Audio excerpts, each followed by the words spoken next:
صل على محمد وآل محمد اللهم صل على ಅಸ್ಸಲಾಮು ಅಲೈಕುಂ ವರಹಮತುಲ್ಲಾಹಿ ವಬರಕಾತು.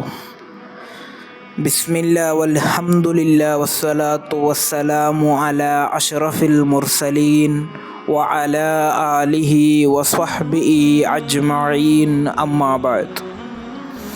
ಇದು ನಿಮ್ಮಲ್ಲಿದ್ದರೆ ಮಾತ್ರ ನಿಮಗೆ ಸ್ವರ್ಗ ಪ್ರವೇಶಿಸಲು ಸಾಧ್ಯ.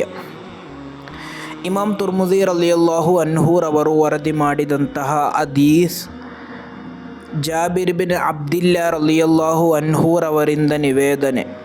ಕಾಲ ಮಹಾನರು ಹೇಳುತ್ತಾರೆ, ಕಾಲ ರಸೂಲುಲ್ಲಾಹಿ ಸ್ವಲ್ಲಲ್ಲಾಹು ಅಲೈಹಿ ವಸಲ್ಲಂ, ಪ್ರವಾದಿ ಸ್ವಲ್ಲಲ್ಲಾಹು ಅಲೈಹಿ ವಸಲ್ಲಮರು ಹೇಳಿದರು, ಮಿಫ್ತಾಹುಲ್ ಜನ್ನತಿ ಸ್ವಲಾತು, ಸ್ವರ್ಗದ ಕೀಲಿಕೈ ಅದು ನಮಾಜ್ ಆಗಿದೆ. ಅದೇ ರೀತಿ ವ ಮಿಫ್ತಾಹು ಸ್ವಲಾತಿ ಅಲ್ ಉಲೂ, ಅಂಗಸ್ನಾನವಾಗಿದೆ ನಮಾಜಿನ ಕೀಲಿಕೈ ಎಂದು. ಅಂದರೆ ಸಾಮಾನ್ಯವಾಗಿ ನಮ್ಮ ಮನೆಯಲ್ಲಿ ಬಾಗಿಲು ಮುಚ್ಚಿದ್ದರೆ ಅದನ್ನು ತೆರೆಯಬೇಕಾದರೆ, ಬೀಗ ಹಾಕಿದ್ದರೆ ಅದನ್ನು ತೆರೆಯಬೇಕಾದರೆ ಕೀಲಿಕೈ ಬೇಕು. ಅದೇ ಸ್ವರ್ಗದ ಬಾಗಿಲು ಮುಚ್ಚಿದೆ, ಅದನ್ನು ತೆರೆಯಲು ಕೀಲಿಕೈ ಬೇಕು. ಅದಾಗಿದೆ ನಮಾಜ್. ಆ ನಮಾಜ್ ಇಲ್ಲದೆ ಯಾರಿಗೂ ಕೂಡ ಸ್ವರ್ಗ ಪ್ರವೇಶಿಸಲು ಸಾಧ್ಯವಿಲ್ಲ.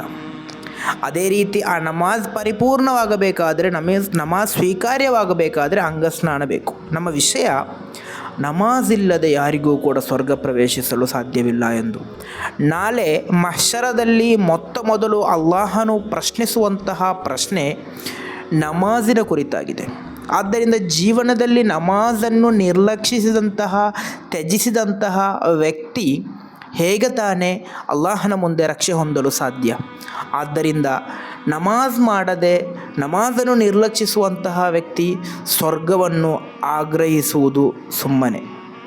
ಆದ್ದರಿಂದ ನಿಮಗೆ ಸ್ವರ್ಗ ಪ್ರವೇಶಿಸಬೇಕೇ, ಅಲ್ಲಾಹನ ನರಕದಿಂದ ರಕ್ಷೆ ಹೊಂದಬೇಕೇ, ನರಕದ ಭಯಾನಕತೆಯಿಂದ ಕೂಡಿದಂತಹ ಶಿಕ್ಷೆಯಿಂದ ರಕ್ಷೆ ಹೊಂದಬೇಕೇ, ನೀವು ಮಾಡಬೇಕಾದದ್ದು ನಮಾಜ್ ಜೀವನದಲ್ಲಿ ನೆಲೆ ನಿಲ್ಲಿಸುವುದಾಗಿದೆ.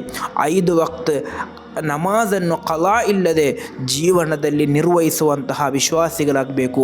ಅವರಿಗೆ ಮಾತ್ರ ಈ ಲೋಕದಲ್ಲೂ ಪರಲೋಕದಲ್ಲೂ ವಿಜಯಿಗಳಾಗಲು ಸಾಧ್ಯ. ಅಲ್ಲಾಹ ನಮ್ಮನ್ನು ಆ ಒಂದು ವಿಭಾಗದಲ್ಲಿ ಸೇರಿಸಲಿ. ಜೀವನದಲ್ಲಿ 1 ವಕ್ತ್ ನಮಾಜ್ ಕೂಡ ಕಲಾ ಇಲ್ಲದೆ ಮರಣದವರೆಗೂ ನಿಂತುಕೊಂಡು ನಿರ್ವಹಿಸಲು ಅಲ್ಲಾಹ ನಮಗೆಲ್ಲರಿಗೂ ತೌಫೀಕ್ ನೀಡಿ ಅನುಗ್ರಹಿಸಲಿ. ಅಸ್ಸಲಾಮು ಅಲೈಕುಂ ವರಹಮತುಲ್ಲಾಹಿ ವಬರಕಾತು.